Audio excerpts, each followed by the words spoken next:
Arkadaşlar 9 yıldır emlak yönetimine bağlı site yönetimi tarafından idare edilmekteyiz. Ve her yıl bize zamlar sonucunda imzalattıkları belgenin en altında zam oranı ve site çalışanlarının tüm tazminatlarının bu aidatın içerisinde olduğu ibaresi herkes tarafından biliniyor. Buna rağmen site yönetimi bu son zamanlarda asgari ücrete yapılan zamları bahane göstererek maalesef önümüze bu fahiş aidatlı çıkarmış bulunmakta. Tabii fahiş aidattan sonra biz arkadaşlarımızla gerekli girişimlerde falan bulunduk.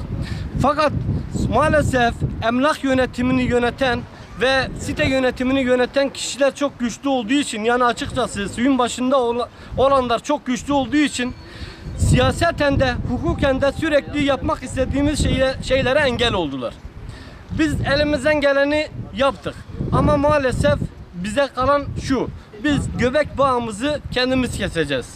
Şimdi buradaki toplanma amacımız da biraz da bundan ibaret. Arkadaşlar, bundan sonra yapabileceğimiz adına ne yapabiliriz? Arkadaşlar fikirlerini söylesinler. Ortak bir paydada buluşalım. Bu beladan bir an önce de kurtulalım.